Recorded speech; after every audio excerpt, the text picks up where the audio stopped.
What's going on, guys? Welcome to the latest episode of Walking 90. This is episode 11. We've been on an extra week hiatus. I went on a family vacation. Cal and Ebony trashed me. And now Ebony's not here. So we're going to trash her team, who's just so happy to beat Cal's team and make the USL. I was going to say, I got nothing. Yeah, you don't. Yeah, congratulations, you beat Ford Madison. I guess everyone's able to at least take points off of them lately. Cal, keep that same energy you had for when we lost to them. I don't even know I don't even know where to start with it besides introduction. Let's introduce ourselves. Oh yeah, I guess we could do that. Yeah. What's going on, y'all? My name is Elliot, host. This is Kyle, cool guy beside me. But yeah, man. There was a game last night for those who don't know. I guess we'll go ahead. Let's talk about it now before we get into this interview that we got. What happened? Because I was expecting a draw. I was praying that North Carolina would at least, play. Yeah. I was not expecting them to pretty much dominate that game. It was a hell of a strike. Hell of a strike for the goal. Props to Martinez. That was just a good finish. I feel like Brino's probably should have done better defending the near post, but it was still a good strike. I can't take anything away from that. It's worthy goal, probably goal of the week, to be honest. But after that, it was like Ford Madison had plenty of chances, and they just did not have anything in the final third. They've lacked a killer instinct for the last 7-8 games, it feels like. I mean, other than the Tormenta game that they won, there has been no killer instinct, whether they are coming behind for a draw, whether they are giving up late goals. They gave up a late goal against North Texas. They gave up a goal against Fort Lauderdale weeks back, even though that one was bullshit. They gave up a late goal against Toronto too. They just cannot seem to finish games out, and that's why they're in the position that they are, and they're struggling. And I don't know what needs to change other than finish your chances when you have them. So, okay, let me ask you this. So, with Richmond, we know what has to improve. It's the midfield. Richmond is about as good as their midfield goes.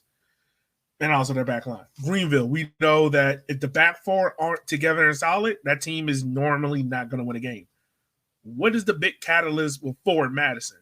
Because outside of 2019, when you guys got into the playoffs, it's kind of feel like the last 2 years has been the same exact thing. Even when new head coach, it's feel like it's been the same exact thing. So, what necessarily is it? Because I've looked through the 9 draws after North Texas. Out of the 9 draws, 4 of them were when they were in a winning position. 4 of them were when they were in a losing position. And the other one was the 0-0 Henny Derby. And out of those 3 that they gave up the goal, 3 of them happened after the 80th minute. And in the ones that they equalized, I think 2 or 3 of them came.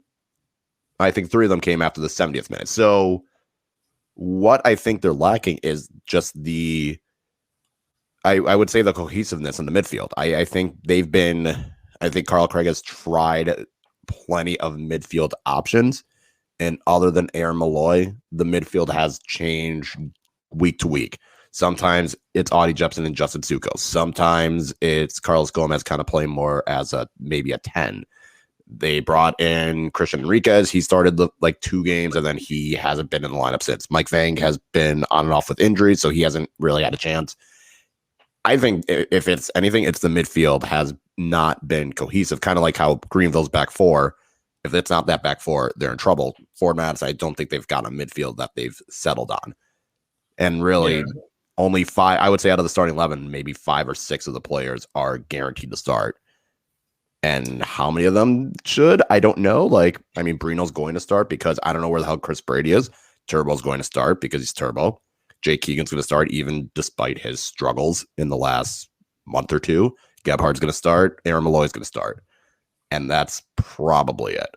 Everyone else, I don't know. But I would say it's the midfield. It's just not cohesive at all right now.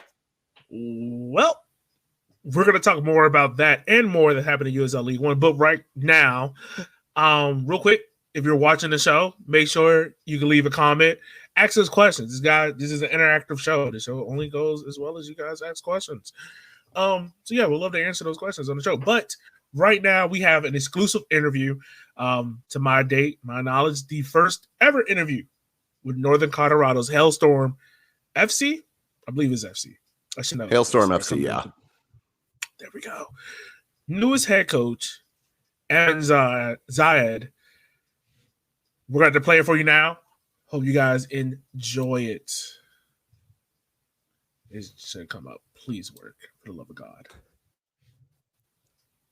No, what are you doing? Okay. Now my computer. Oh my God! Now my computer want to act slow. I was going to say, we had it earlier. We did. We literally did. All right, there we go. I'm going to be quiet. How are you doing, sir? I am doing fantastically well. Thank you very much. Cheers for having me on the show. No problem, man. We want to say thank you. First of all, congratulations on being named as the first ever head coach in the club's history. Just real quick, what did it mean for you to be the first ever head coach of a brand new team? It's a major honor and privilege. It was as soon as I heard Northern Colorado were going to have a soccer team up here in USL League One. I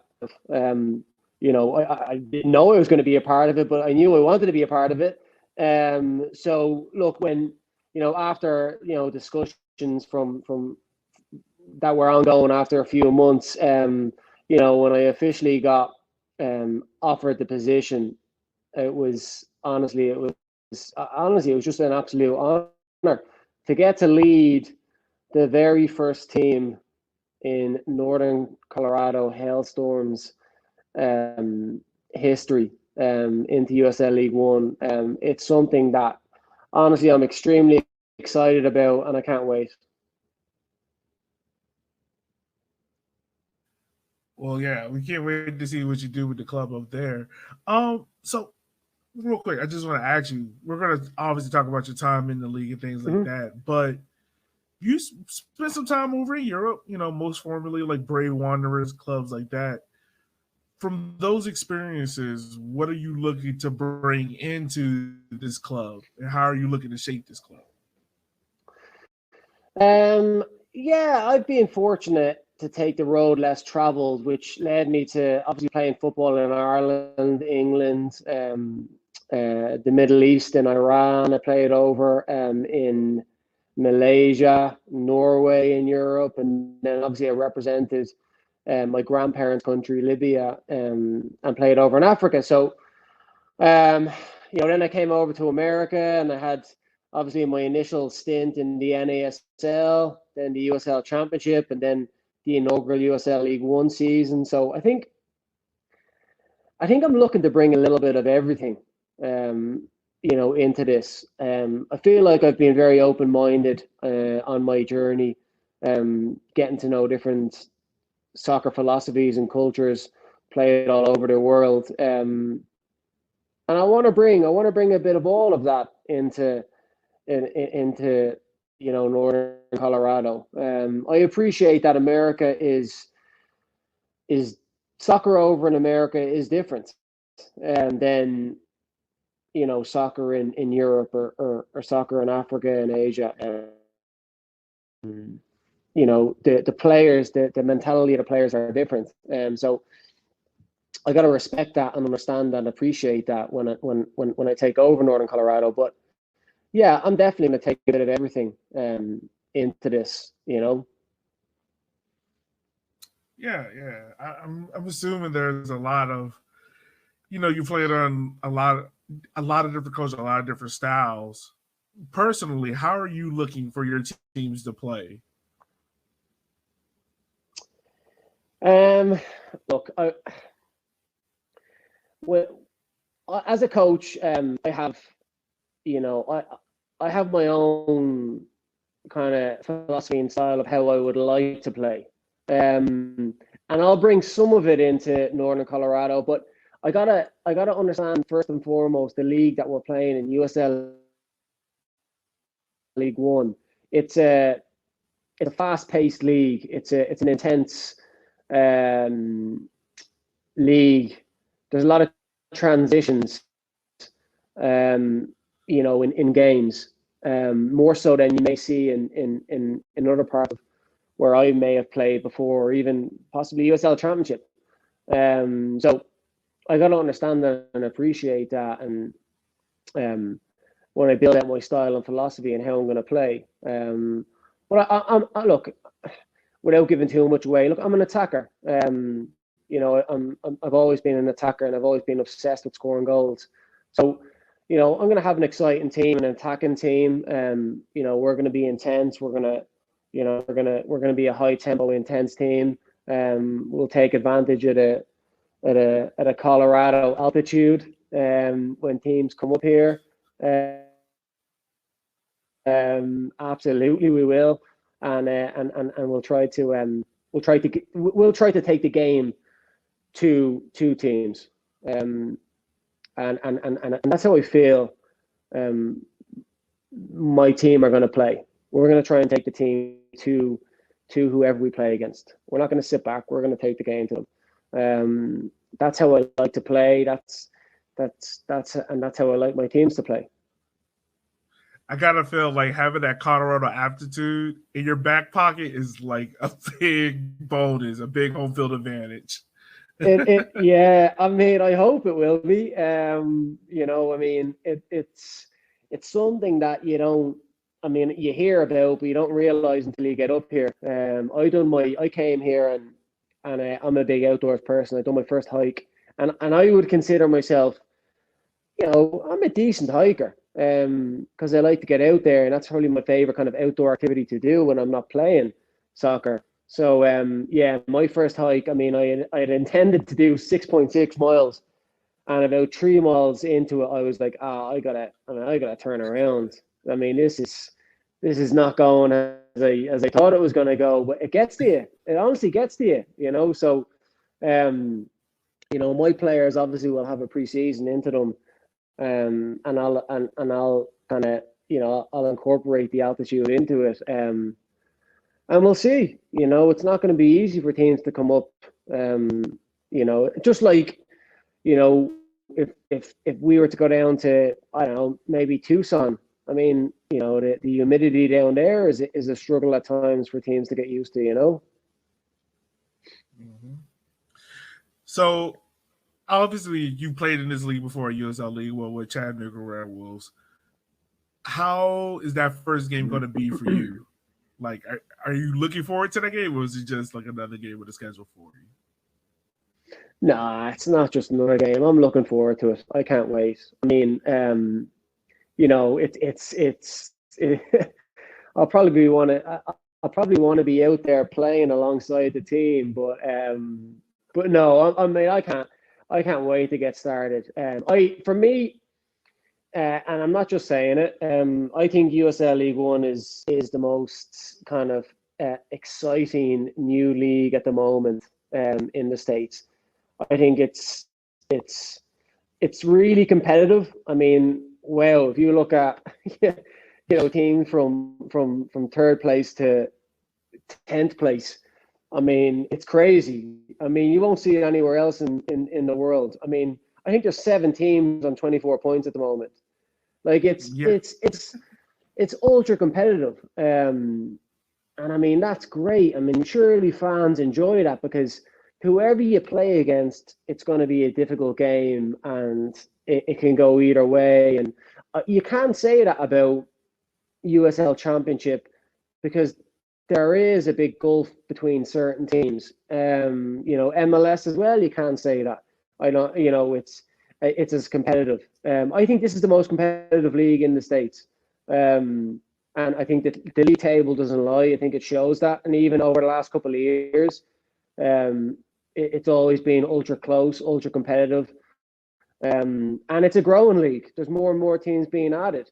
Obviously ourselves and I think Fuego down in the West Coast is coming into the league next year. So, I mean, it's a great league to be involved in. And I mean, honestly, yeah, my first game of the season, I can't wait. I mean, I can't wait. Yeah, look, when the announcement came through, we were all like, "Wait, what?" I mean, also you are the first ever USL League One player to now coach in the league as a head coach. So there you go. That's another notch underneath your belt. Here we are. Yeah. So how did this whole opportunity come about? Obviously, we know like North Colorado is a brand new team, new franchise. I mean, new team. How did the opportunity for you to become the head coach come about? So look, I went to Chattanooga Red Wolves 2 years ago when they first began, and I went in as player coach. I could have stayed on in 2018. I was in Charlotte Independence, and they had offered me a 2-year deal to stay on there. But then Chattanooga Red Wolves hired my ex in the 11 coach, Tim Hankinson, and he said, look, come in and play and let's get you started in coaching, because I was finishing off my UEFA licenses, my B and my A license. So that, I guess that's how the whole journey started, because it was back then where I got obviously acquainted with League One and also into coaching. So when I finished up at Chattanooga Red Wolves last year, I knew I wanted to stay in America. I wanted to stay in the States, and I did. I like USL League One, and I'd looked at opportunities to stay in USL League One. And I'll be straight up. I mean, I talked to teams about staying on as a player. I also talked to teams about going in as player assistant. And then, obviously I was in touch with Northern Colorado from kind of very early into it, back in January, I believe. And look, conversations kind of flowed. And I guess I didn't know where it was going to lead. And I don't even know if the ownership themselves knew where it was going to lead. I think they appreciated my 20 years of experience of obviously playing professionally. Also, obviously my experience from being in USL League One from day one, and obviously also being a part of the American soccer system in the NASL and USL Championship. I think they appreciated all that, and they liked me as a soccer person, and they were looking at what role would suit me best in the organization. And then look, head coach was the role that we both figured out, and they offered it to me, and look, I wasn't going to turn it down. It was a fantastic opportunity to kind of step into the head coach role, which was definitely a role that I know I'm best suited for, and it's something that I absolutely wanted. I wasn't sure if it was going to happen this year or if I had to kind of, wait a little bit longer. So I think it's I was delighted when it came about, and it's the perfect role at the perfect time for me. So now that you do have the role, you're there as the head coach. What are the next couple of steps you're looking to do? I mean, obviously you have to build out the roster, things like that. But what are the next couple of things you're looking to do? Well, one of the things that appealed to me about coming in here was it was an absolute blank slate. Like, I get to build everything. I mean, the firstly, the culture, the identity, the philosophy of the club. You know, I get to build that, and I get to work on that, and I'll be working on that. Well, I've already started working on that, and how I want this club to be. Um, I mean, obviously, building building a brand new roster and technical staff is high on my agenda. It's top of my list. I want to build out my technical staff. I've already approached a few people. Hopefully I'll get that sorted sooner rather than later. I've had probably every single agent in America get in touch with me, trying to, negotiate players, which I mean, surely I'm an agent's dream, because it's not like, well, do you need a striker or do you need a goalkeeper? I need every single position. So obviously going through that, and look, there's also obviously we're going to have open tryouts, and there's a lot of people that have reached out to the club and trying to find out how they can kind of try out for the club. So I'm kind of navigating all that, all at the same time, which is exciting. I mean, I love it. Honestly, I love it. My days are 24/7, which is what I want. So you're asking me what I'm doing right now. I'm doing everything. I'm busy doing everything right now. So one more question for you. I wanted to know, like, what is going to be the youth academy structure at the club? Like, are you guys looking to have your own 2-team or youth academy club, or are you looking to be an affiliate? Like, have you guys figured that part out? Okay, we absolutely will not be an affiliate. We're not. We're not. And that was something as well that I talked about, with the organization and how they wanted it to approach this. Obviously Colorado Rapids are down the road. They're 50 minutes down the road, and I know they are keen to have a relationship with us, which that makes sense. And we'll have a relationship with them, but we will not be an affiliate club whatsoever. But we'll definitely utilize that relationship, and obviously Colorado Switchbacks as well. They're a couple of hours down the road, and we'll have a relationship with them. But in terms of the youth structure, that's on the agenda, but that's very low on the agenda right now. Because we're building a complex here, and it's going to be a state-of-the-art complex. For me, it'll be the best complex in the USL. We're going to have 8 to 10 soccer fields. We're going to have a full-size soccer indoor dome, and then we'll also obviously have our stadium as well. So I know that there are a lot of youth clubs up here in northern Colorado that are going to be utilizing our pitches. So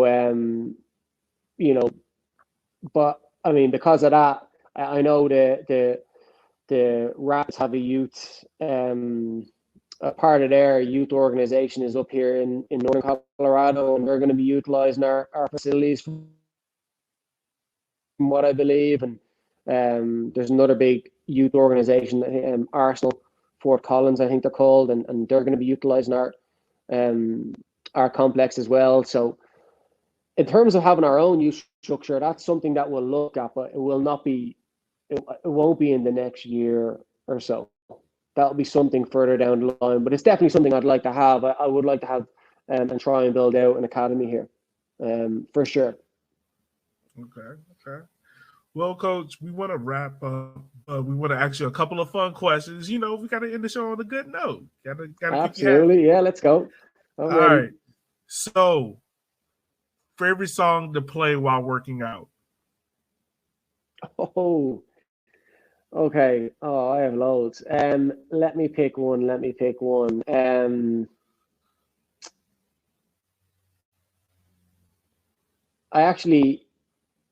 Shipping Out to Boston. Okay. Yeah, Dropkick Murphys. Yeah, that's a good one. That's up tempo. That gets you going. All right. Pineapples on pizza, yes or no? Absolutely, yes. I love it. I mean, that's I always get pineapple on my pizza. Absolutely. Favorite home dish to make? That is a Irish shepherd's pie. I love making that. I'm actually quite good at that. So I love making Irish shepherd's pie. Yeah. All right. So next time you come to Richmond, I'm going to be looking forward to Irish shepherd pie from you. Yeah, I always like going to Richmond. There's a ramen place, an Asian ramen place. I don't know where it is. It's a popular place, not far from the college there. That is phenomenal. It's the best ramen I've ever had. Yeah, I must get the name for you, because every time I go to Richmond, that is where I go. I go straight there. It's unbelievable. All right. Well, I'll send you a list of something. You tell me which one you remember. All right. Do you know what? I'll give you this as well. I have to say this as well before you end. I've always enjoyed playing Richmond, and I'll tell you why. Because your fans, I don't. What are your fans called? The ultras that you have. The River City Red Army. Yeah, they're great banter. You go to clubs, around America, and sometimes the fans are funny, sometimes they're like whatever. But the Richmond fans are they're quick witted.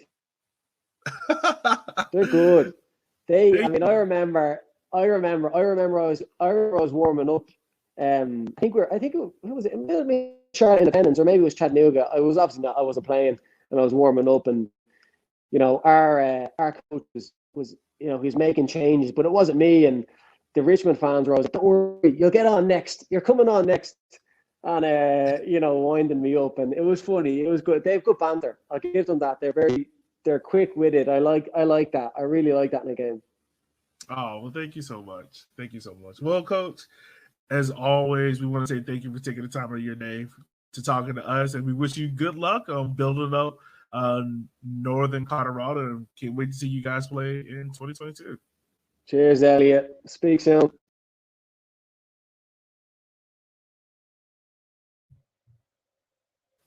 Let me unmute myself. Yeah. I was about to have a whole conversation.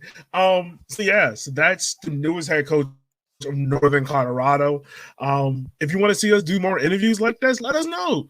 Like we said, this is a show for USL League One. So if you got someone at your club that's doing something amazing, or someone that's not getting the shine that they're supposed to, because me, Cal, Ebony always believe in giving people their flowers before it's too late, let us know. We'll reach out to the club. We'll try to have them on the show, interview them, see what's good. My man Cal, from that interview, what are you expecting out of Northern Colorado? It's good to hear that they're not going to be an affiliate.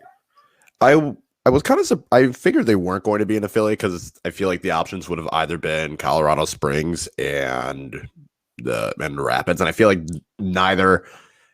As a fan of a team that has two MLS affiliates, it is not. I mean, it's okay if you need players really quick, and with MLS2 being a thing, it's probably best for them not to do it. And I'm okay with that. And I think that's probably the right move, whether they get the academy or not. I mean, there is talent in Colorado. There's definitely enough of a soccer pipeline from there that it could reach out. But I thought that was interesting. I also am curious to see, with him being an attacker, how his tax is going to be. I feel like it's definitely going to be more of an attacking focus, but you never know. He might surprise us and maybe find a way to be a little bit more pragmatic. But I think his knowledge of the league is going to be vital. Obviously he's played against almost all of these teams at some point in his career. So I think that will be good for him to at least have that background knowledge that a lot of the coaches, whether they came in the league in year one or brand new coaches that get hired on, he's going to have that intel on them. And granted, a lot of his team styles are probably going to change throughout time, especially, other than Greenville. There hasn't been a club that has kept the same coach for more than 3 years. So how that's going to change, I mean, obviously, but, in terms of like even playing surfaces, like he's going to say, like, when you're playing at City Stadium, here's what the field's going to be like. It's probably going to be like this. Which, by the way, he said had the best atmosphere. I just want to put that out there. I mean, he can be lying just to appease, but that's fine. He had to be lying. If he said 4, you would have been like, "Oh yeah, it's 4 Madison." I mean, at least Richmond, it's like, yes, you can give a fair shout. If he had said, let me stop. Let me stop before I get in trouble. But yeah, I mean, he's gonna say, like, with the different stadiums and how their fields is, or how how the field size is, that's going to give him an edge as well. So I think it's kind of interesting how his knowledge going into the league and it's just playing background in America in general. I think it's going to be good, and it's kind of cool to see, a USL League One player being a coach. Yeah, it's good to see. It lets you know like what the league is expecting to do. So yeah, it's dope to see. But let's go ahead. Let's move on into it, man. We got a game coming up tomorrow. Toronto, prime time. Gotta love the Toronto games. Man, so for those who don't know, Toronto's gonna mess around and look their way to the playoffs just because no internationals are allowed in Canada right now. My bad. If you're not vaxxed and you don't have your visa cleared, you're not playing. No. So that has messed up Greenville. That surely messed up Richmond. It's gonna mess up Ford Madison next week. I don't know how many people from Chattanooga about to get in. Like, I think half the team about to be left. I don't know. I feel like it's going to be interesting. Like, this will be a good test for Chattanooga. They get the big win against Omaha. They got all the momentum on their side. Like, if they can really start, and with Omaha playing North Texas, they can really start creating some distance. But this is the kind of game where it's like, I wouldn't say it's a trap game, because by now I think everyone's aware of the difficulties in trying to prepare for a match in Canada. But this would be the elements of a trap game, or this could be the elements of a letdown game after the week that you just had. Yeah, that's I still true. think they'll win. I still think Chattanooga will win because they somehow are fine. They're the opposite of Fort Madison. They have a killer instinct. They find ways to draw or win. So I wouldn't be surprised. He has 8 goals in the year, and I swear 7 of them are after the 83rd minute. Oh yeah, definitely. Like, they're going to score in like the 80 something minute. It's going to be that. It's going to be 1-0 scoring in the 80th minute. What's his name? His name is going to kill me if I don't.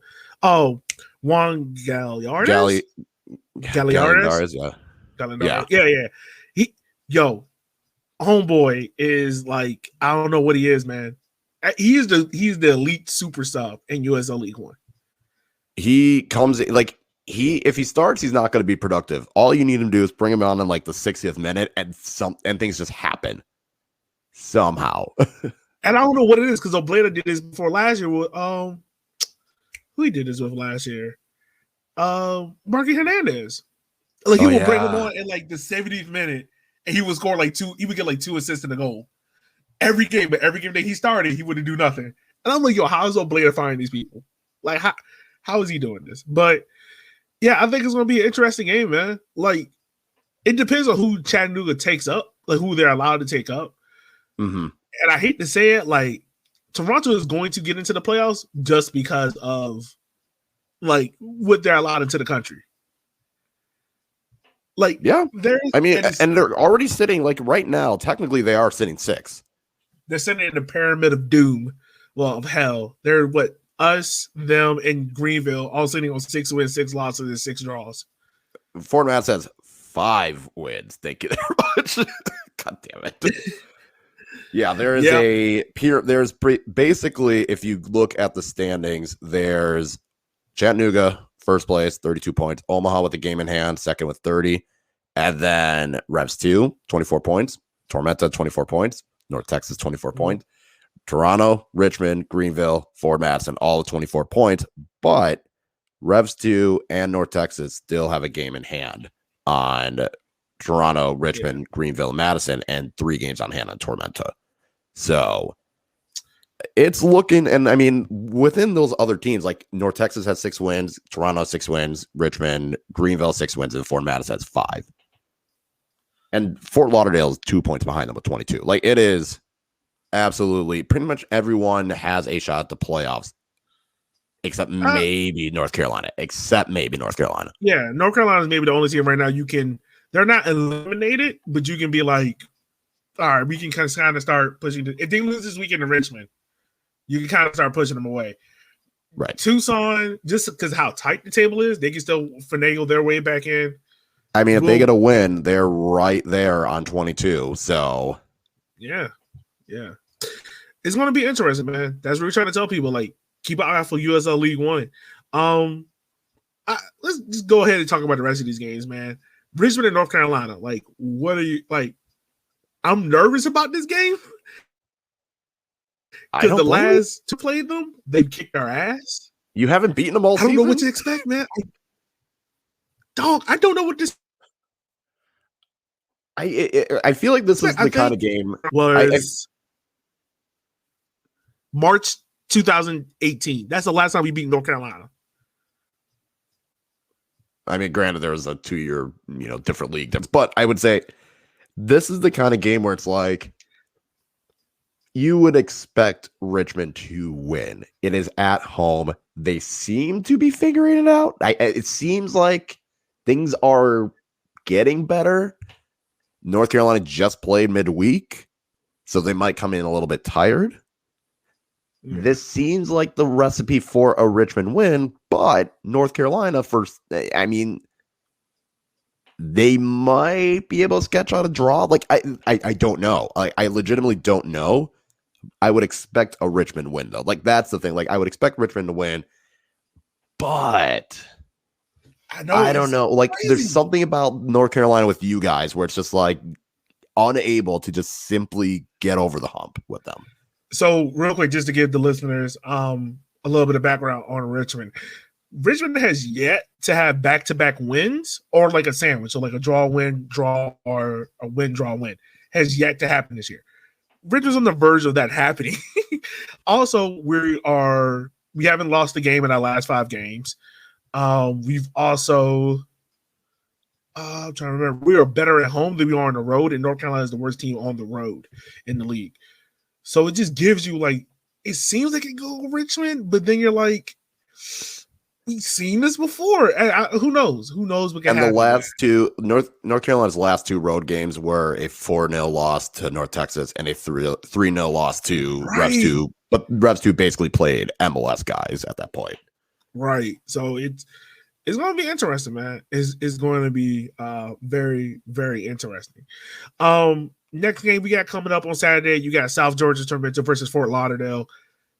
Can we just take a moment and just say that when Micheletto retire, he needs to have his own statue in South Georgia? They got to retire that number. No one could wear his number ever again. Like you got to pretty much name the stadium after him. Like you got to do the whole thing. Okay, let me ask you this. And maybe this is a little bit too hyperbole for USL League One. But would you say like he's almost like the Steven Gerrard of USL League One? Like he's whipped Tormenta through all of it, man. I was going to say, going through all of it, not winning the league, there is some similarities there. I'm trying to think. Yeah, I mean, I'm trying to think of another player that it might be. Outside of the first half of year 1, where they were the best team in USL League One, South Georgia's been on a decline, and it would have been very easy for him to leave after last year. Like it would have been like, all right, I came up with the club to play in League One. I've been here for 2 years. I'm gonna go try something else. Instead, he stayed. Well, I was gonna say, I feel like teams would have wanted him. Like I feel like all the other USL League One teams would go for him. Hello, yes, yeah. So like the fact that he is staying is also a testament to that. I'm honestly trying to think of another player, but I mean, yeah, he is. I would say he is Mr. Tormenta. He might end up being Mr. USL League One. Like, yes, he is probably not going to end as the highest goal scorer. They'll probably be, Terzaghi or Greg Hurst. One of those 2 guys will probably end up being the highest goal scorer in USL League One history. I don't think he has the most appearances, which, part of that is injuries. That's not on him. But I feel like if you're thinking of USL League One, especially in the early days, he's going to be like that. Like if you had to put together a Hall of Fame for USL League One in, say, 20 years, he's got to be one of the first people you put in there because he was the stall. Like between him and Turbo, like no one else has stayed with their team since day one. I think unless Richmond has someone, I can't think of anyone like Pollock. For Richmond, stayed. Richmond Bulldog. Okay. Turbo, Micheletto. And Alvon Magales. Oh, yeah. Yep. I'm trying to think, does Chattanooga have anyone? I don't think so anymore. Like, if Mangles had stayed, he would have been that guy, but he's out doing a blog. He's got a whole blog of hiking and shit. Yeah. Shaq Adams out in Tucson, but he's kind of hit and miss right now. Mm-hmm. But yeah, if there was a USL, maybe this is off-season. Obviously, Omaha will have guys as well, but, this is Omaha's second Omaha's year. going to try to buy out an entire wing and be like, these guys are it. Don't worry about the rest. Well, Micheletto could play anywhere. He could play anywhere on the pitch. I swear, he could probably be a goalie if Yara wasn't, the number 1. Yeah, right. So, and I mean, back to Micheletto real quick. He had 64 appearances, so in 20 goals, I'm assuming like he's going to be in. But they play Fort Lauderdale, and Fort Lauderdale has been a very interesting team, to say the least. Like, they were coming in, they had good form, but in their last 5, man, it's been rough. 2 losses, 2 draws, a win. Can you see a scenario where they can pull the upset over South Georgia? I don't know if you can call it upset, but can they take points off them? Easily. Like Fort Lauderdale is a quintessential 2 team. You don't know what you're going to get out of them. One week, they might come in and win 4-0, 3-0, absolutely dominate you. Other times, they're just going to get completely dominated. I don't know with them. They could do it. I could see this ending as a draw just because I feel like the margins are still close enough that a draw seems feasible. But Tormenta seems to be, they've been playing better. They're at home. Like that could be the difference between a draw and a win for them. But yeah, I'll say Tormenta wins. It's going to be a very close game, but I can easily see Fort Lauderdale coming in and getting a draw or even winning it. Like they are capable. Yeah, I don't know. I can see it too, man. I can see it too. I think they have enough of an attack to do it. That's true. That's very true. And I think if South Georgia wants to stay in that 4 spot right now, because they play the most games out of everyone else, at least 2 games more than everyone else in USL League One. If they want to stay in pace, man, and kind of be like, all right, we got to close our games, they can't afford to drop points because very soon in 2 weeks, you can go from 4th to 9th like that. So, and that's the thing. Like I think the next 2 weeks are pretty much going to be, you can't drop points. If you drop points, unless you're Omaha or Chattanooga, dropping points is going to potentially kill your season. Yeah, it's going to be crazy, man. It's going to be crazy. So next game we have coming up, Union Omaha, North Texas. I don't know what it is about this game, man. Like, I feel like this game got a red card in it. I feel like it does. What you think, man? For all of the rivalry pushing Omaha does with everyone else, this is the rivalry that Omaha had. Like, this is their rival. North Texas is Omaha. Like, these 2 teams don't like playing each other. And North Texas, they're going to play aggressive. Yeah. And this is a game where I feel like when you think of North Texas, these are the type of games that they just start winning and they sneak in and they get a 3 seed and they're right there, potentially going, like last year, they were right there. And this is the thing. North Texas played Union Omaha twice. And look, the last time they played them, the last day of the season, October 30th, man. That is going to be that's I'm going to guess that's the game of the week at that point. I know there's probably other games that have huge implications, but that feels like it's going to be the game of the week. But no, I don't know what to think of this game because Omaha's probably going to want to lick their wounds, and the last time they had lost a game, they bounced back and went on a long stretch without losing. I don't know, man. Like, these 2 teams, just anytime they play, it's going to get physical. There's probably going to be a bunch of cards. The refs are going to lose control of the game. Mm-hmm. This is chaos. This is chaos game of the week. Yeah, by far. I feel the same thing, man. And both teams kind of come on the same amount of form. Union Omaha has 2 wins, 2 draws, and a loss, while North Texas has 3 draws and 2 wins. It's just the thing about it. It's just like you don't know what you're gonna get out of. You don't know what you're gonna get out of North Texas, right? You don't know what you're gonna get, and like we got a comment right here. It says if North Texas pulls off a win in Union Omaha, look out, favorable schedule enough to make a run to number 1. Which is very true. It's very true. Like, but we've also expected North Texas to be in this position, and at the beginning of the season, they were struggling and they could not defend. And I don't know how much of those issues are fixed.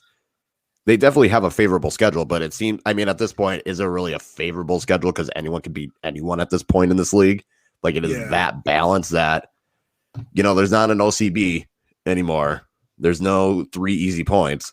Even North Carolina it's not guaranteed 3 easy points. No, and that's very true. So this is North Texas' schedule going down the stretch. Like we said, they got Union Omaha on the road. They play FC Tucson at home, Chattanooga on the road, South Georgia on the road, back again against Union Omaha. And then they play North Carolina on the road, Tucson on the road, They come to Richmond on a Sunday, which is weird. Oh no, we go to them on a Sunday. I hate that. They go to Fort Lauderdale. They play Revs 2, and they close out against Union Omaha. So I mean, like Al said, it's a favorable schedule. You expect them to at least have 4 wins out of that. Can they make a run to number 1? Yeah, it's just not hard to say. All it takes is Chattanooga to go back to drawing, and Omaha just needs a slip up or two against potentially North Texas. Like, yeah, I mean, they can. Like I said, right now, if I had to put it in tiers, I feel like right now it's going for the 1 seed, which is Omaha and Chattanooga, and then there's home playoff, and that's probably where North Texas. And I don't know who else I'm going to put there. Maybe Toronto, if they can continue to get that Canada home luxury. And then the next tier is making playoff contender, and that's where you got Tormenton, Richmond, Greenville, Madison, Revs 2, and then you kind of got everyone else. Like it right now, North Texas is kind of in this. They could be a number 1.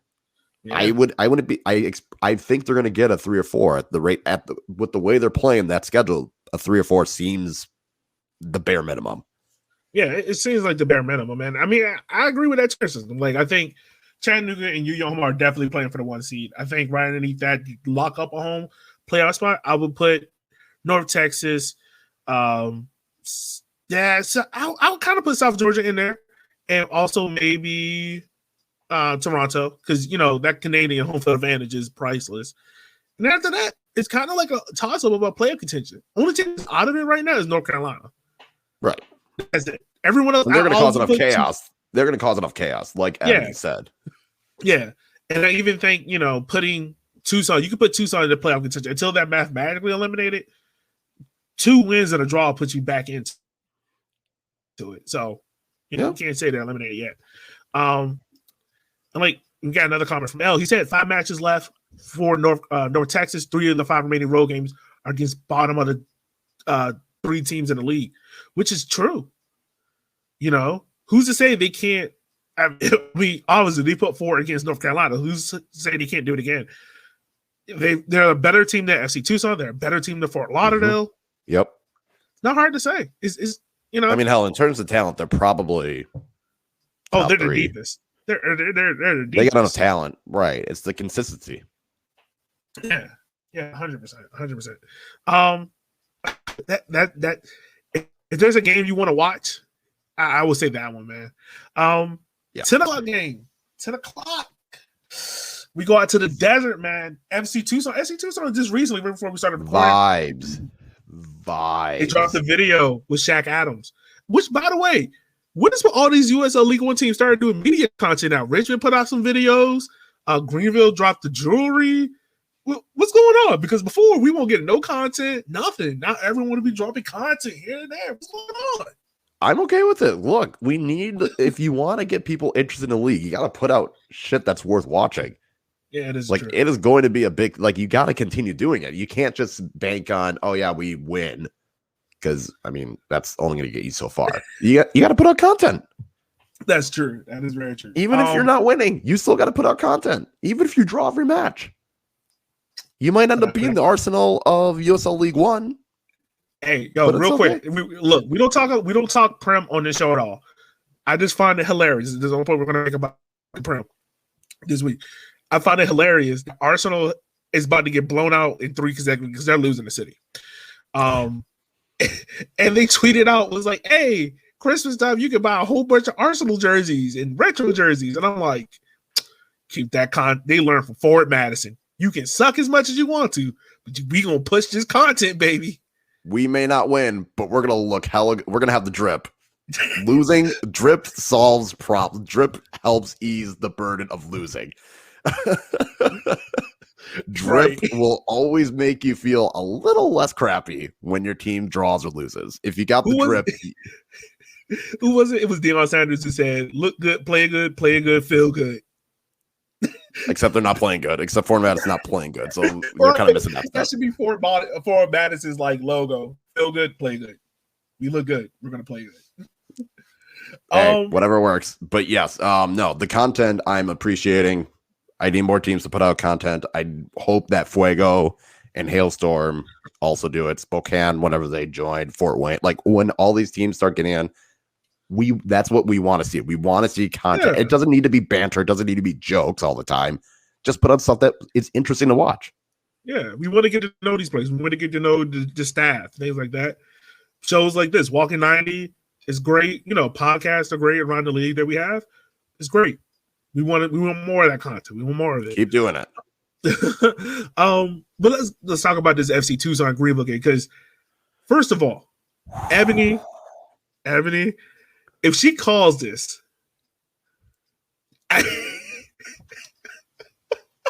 it's the greatest. We got to get her something. We got to get her something. I don't know what we need to get her, but she needs to get something. So, first of all, also, let me apologize to Greenville fans out there.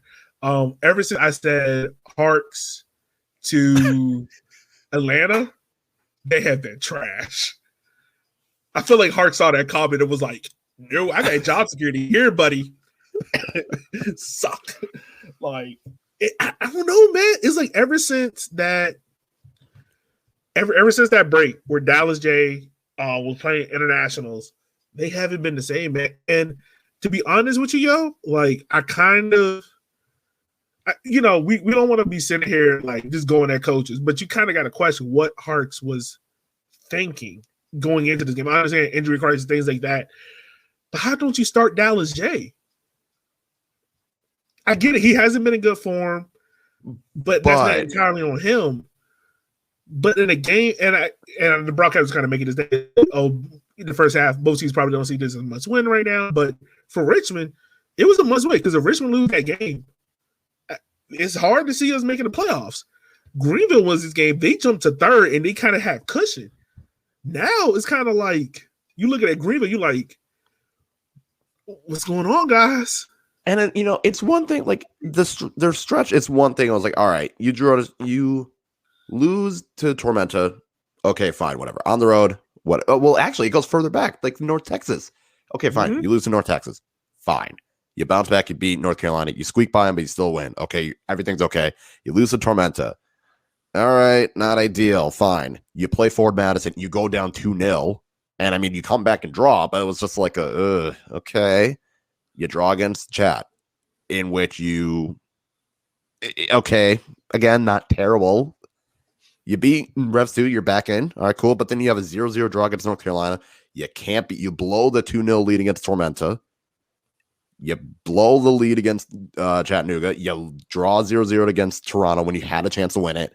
You lose to Tormenta again. You lose to Fort Lauderdale on the road, and then you lose to Richmond at home. Like, it is a snowball effect right now with them. And I don't know what happened with that break. I don't know if Harks is overthinking it. I know they got injuries as well. Like, injuries are definitely played a part, but this is, I don't know. Like, if they can't win this game, if they haven't hit the panic button, you are slamming that panic button, because the schedule doesn't get easier for them. Like, it does get easier, but it doesn't. And so I was listening to Share Stadium, which, by the way, is a Greenville Triumph podcast. Follow them. Guys do good work out there. And they were just kind of talking about, like, they can kind of see it in just certain guys are not checking out, but you can kind of see it's kind of entering in that direction. And that makes you think of, like, one or two things. Is this team going into the post-championship hangover? Or is this team just on tired legs and they just can't get out of that rut? Because I guarantee you, I don't have the stats to prove it right now, but just off of memory and watching all these USL League One games, when it comes to Greenville, you can call 9 out of the 11 starters, or maybe 10 out of the 11 starters for every game. And you think, like, over the course of when time, healthy, when healthy, and over the course of time, like, those games builds up, those injuries build up. Has it caught up with them? It's very easy to make the case that is it a championship hangover? Maybe so. Who knows? But even with the legs, it's not like they've been playing midweek. Like, before the Richmond game, they played the previous Sunday, and then before that, they played the previous Saturday. And before that, it was the Friday. Like, it's not like they're playing, like, Wednesday, Friday, Wednesday, Saturday, Wednesday, Sunday. It's not like they're doing midweek games lately. Like their last midweek game was way back against Ford Madison. Mm-hmm.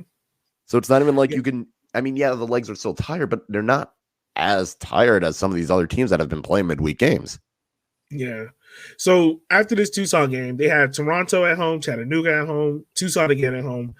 They played Fort Madison on the road, Fort Lauderdale at home, Union Omaha on the road, Revs 2 at home, Chattanooga at home, and then they close back at North Carolina. If, let's just say this, if they draw or lose against FC Tucson, if Greenville wants to have any kind of shot of making it to the playoffs, having a good run, that 3-game stretch at home, and we know what the I always mess with me. Reedy River Riot. Yeah, it's hard. Too many R's. I need to throw something else in there. If they want to have an opportunity to get inside, I'm pretty sure that supporters are going to be in full force. They have to, at max, you have to get 7 points. At max, you have to get 7 points out of that 3-game home stretch. And then just not hope and pray, but take points off of Union Omaha and Chattanooga. Can you get in? Yeah, you can. Like I'm imagining to get into the playoffs is going to take at least anywhere from, for every team that's on 24 points, it's going to take anywhere from 14 to 17 points to get into the playoffs. In the next 6 or 7 games, yeah. Yeah. And if you're Greenville, you don't want it to come down to Chattanooga at home and North Texas. I mean, not North and North Carolina. North Carolina. Lord Jesus, I'm all over the list. You don't want to come down to those 2 games. Yeah, I mean, because you think about it, I mean, Ford Madison's end of the season stretch is, I mean, it's not easy, but they get Revs 2 back-to-back. They get Richmond on the road. They get Tucson at home. They get Chattanooga at home. So you're looking at something like that. You're looking at Revs 2, their end of the season. It's kind of, I think it's like North Texas, Greenville, Toronto. They go to Toronto. That could be quite the game. Like you're looking at some of these other late seasons. Greenville's got it. I mean, those 3 games, you got to beat. If you get a draw against Chattanooga, but you win your other 2, you're fine. Even if you can get 2 of the wins, you're fine. But I still think Greenville still has it in them to do it. You don't magically. I don't know what this bad stretch is. I don't know what the reason is. At some point, Harks is probably going to go back to, we're going to defend the living hell. And if we got to draw 1-1 or 0-0 or win 1-0, we're doing that. Like I feel like he's going to get back to, I don't care about this attacking. Lomas, you just stand up there and do whatever it takes, and we're just going to bunker down. I feel like he's going to have to go back to what worked. Yeah. You kind of got to. You got to make it simple. And if that means some guys are going to have to sit on the bench or come off the bench, so be it. Like when push comes to shove, he's got to make this. He's got to make that move. Yeah, I will say this: if there's any team that can play low ball, bunker, it's Greenville. Because even against Richmond, so for those who probably watched the game that fell asleep during the first half, I don't blame you. The first half was boring. Greenville had a lot of possession, but their shots were all over the place. Like it wasn't. Outside of the Brandon Fickey chance that came off of the corner that he hit with his thigh that Akira saved, Greenville didn't really produce anything. Like Lomas, I don't know what it was. I don't know if he checked out or he was just like, but he did not. I really thought he was going to give Richmond problems. He didn't the entire game. And it also seemed like when Greenville went down a goal, it was kind of just like head just hung. Like I think after Richmond scored that first goal, I don't remember Greenville really doing anything to really threaten us. And that's weird for Richmond because we're used to being under the gun and the Akira having to make stupid saves in his life. Yeah. I think they just need to get a win and they'll be back. And this is probably the best chance. Yeah. So those are the games coming up for this week. Before we talk about the games coming up next week, because once again, this is a bi-weekly show. Do you want to dive into the power rankings real quick? Do we want to talk about the mess of the power rankings? Dude. Okay, maybe I mean, it looks like it got fixed, but it looks like it has been fixed. But man, there were some blunders. It was the one that I read, because everyone goes look at the power rankings. Okay, we all hate it, but we all can look at it at the same time. And I looked at the Richmond one. I'm like, why are they talking about Madison? I honestly, there's 3 that talked about Madison in a row. Like, I feel like because North Texas was about Madison because they just played. Then Toronto's was about Madison because they just played. And then Richmond's was about Madison. I was like, wait, what's going on? Did I misread it? And then Madison's was right up there. I was like, am I just illiterate at the moment? I blame Cam 100%. I was going to say, we can't blame Ryan anymore. No, it's a fix. I blame Ryan. Cam. Ryan went out, decided to go down to Texas and make moves there. Right. Congrats to him, though. Congrats to Ryan. So yeah, let's look at his power rankings. Shall I do it as always from the bottom up? Yeah. All right. Well, at number also, this 12, is before the North Carolina Madison game. Yeah. So keep that in mind. Coming in at number 12, we have Greenville. At 11, we have North Carolina. I don't want to say North Carolina so much. At Fort Lauderdale. 9, we have FC Tucson. 8, we have South Georgia. 7, Fort Madison. 6, Richmond. 5, Toronto New England Revolution. 2, Union Omaha. 1, Chattanooga Red Wolves. So, my friend, would you change anything around? Would you keep things the same? What would you say? I feel like Fort Madison should honestly be lower. They should not be up. I feel like they should probably be below Tormenta. When you go into a week and you drop, when you have a chance of having 6 points and you only get 2. Yeah. I mean, the draw, like, it's the matter of how they ended up with the draws. You have a lead late and you lose the lead both times. You were on the cusp of getting 6 points and you only get 2 because of late goals. You kind of, I feel, and especially, I would put them 8th, 9th. I think that would be understandable. Yeah, true. I mean, I don't see no difference with it. I am surprised. It's just a matter of the draws. If it was if they had come back to get the draws, that'd be one thing. But it's the fact that they blew it. They had allowed 2 late goals in each. They allowed the late goals in each game, which is why I have them lower. Yeah. I see no difference with the power rankings. Otherwise, I have no issue with the rest of the power rankings. Like, everything else seems fine. I can't argue any of the other ones. It's just weird to see Revs 2 at 3 and Greenville at the bottom. Where at the start of the year we would have had that totally fixed because we were like, "Oh, Greenville's." Oh yeah, it would have been up. It would have been flip flop. Yeah, it's just weird, man. It's so weird. So going. Oh, matter of fact, you already gave your vibes and chaos pick of the week, so that's cool. Never mind. I was about to ask. But I was going to say vibes: Greenville, Tucson, chaos, North Texas, Omaha. Yeah, so fans will get better at putting those polls out there so that when you can vote, we can know what y'all guys think. But this is week 21 now, and then week 22 is the following week. So This is week 22 matches. Real quick, we're just gonna run through them. On Wednesday, you have the Henny Derby, Richmond versus Fort Madison. You also have Revs 2 versus FC Tucson. On Friday, you have Greenville Triumph playing at home against Toronto FC. Saturday, you have North Carolina FC playing Union Omaha, Fort Lauderdale versus Chattanooga Red Wolves, North Texas versus FC Tucson. And then Sunday, we have a Sunday game.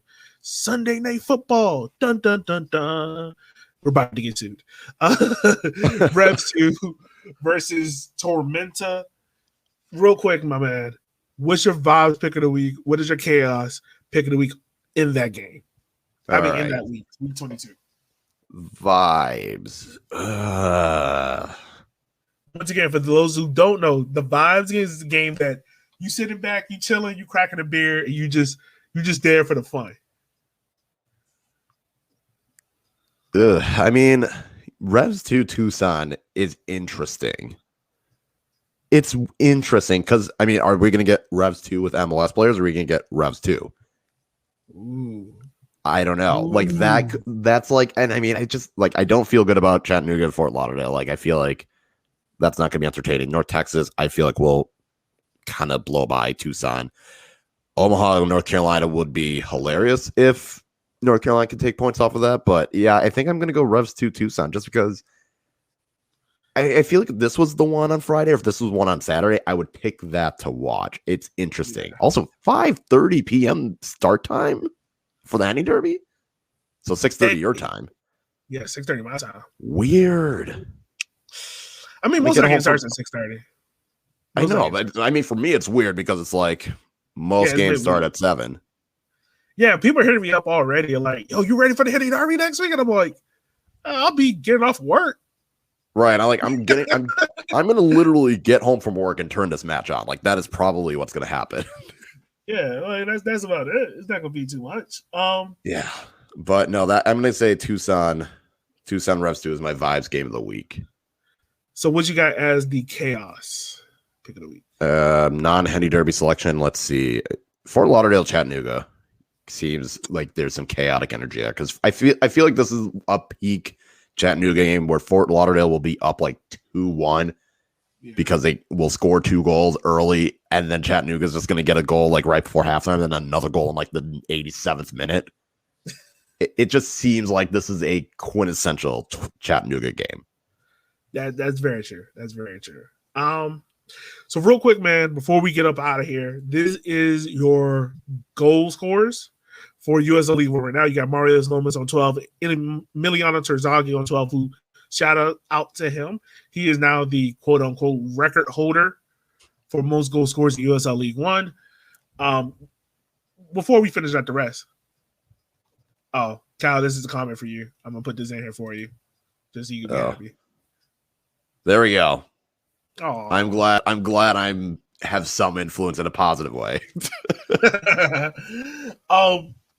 Real quick, man, what's going on with your boy Jay Keegan? Because he was supposed to break this record of Ronaldo Damas 21 goals in the league all time, and he's been stuck on what 6 goals? Six goals for the longest time. He just can't finish. I don't know. Like, he's been in so many good positions to score. Against North Carolina yesterday, he had a good chance at the top of the box, didn't score. Against, I think it was Revs 2. No, it was the Toronto FC 2 match a couple days ago. He had a clear goal, didn't score. Like, he's been in the positions. He's just not scoring them. I don't know why. Tormenti decided to pass. Great cross for Josiah Trimmingham. That was awesome. But he's in the positions. I don't know. Like, I don't know what the hell is going on. Yeah. But he's in the positions. Like, it'd be one thing if he was just like isolated and not getting chances and just not able to get any shots off, but he's getting the shots off. He's in the right positions. It's just not going in. Yeah. And I don't know. I think it's just like the rest of the team. There's just not that killer instinct that's kicking in yet.